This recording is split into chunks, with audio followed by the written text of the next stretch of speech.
Hello friends, in this quick tutorial I'm gonna walk you through how to change login email on Facebook.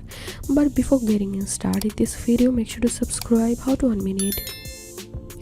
So first of all, open your Facebook application, then click on this three line icon to the upper right hand corner and scroll down and click on settings and privacy, settings, and click on personal information, contact information, and click on edit email address. And here you have to put your new email address and click on add email.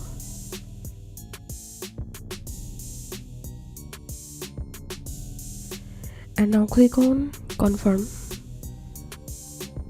And here you have to enter the verification code which one send it into your email account, and after pasting that code here you have to click on confirm, and then your login email address will be changed. So that's it for now. If you find this video helpful, make sure to subscribe. How to unmute it. Thanks for watching this video.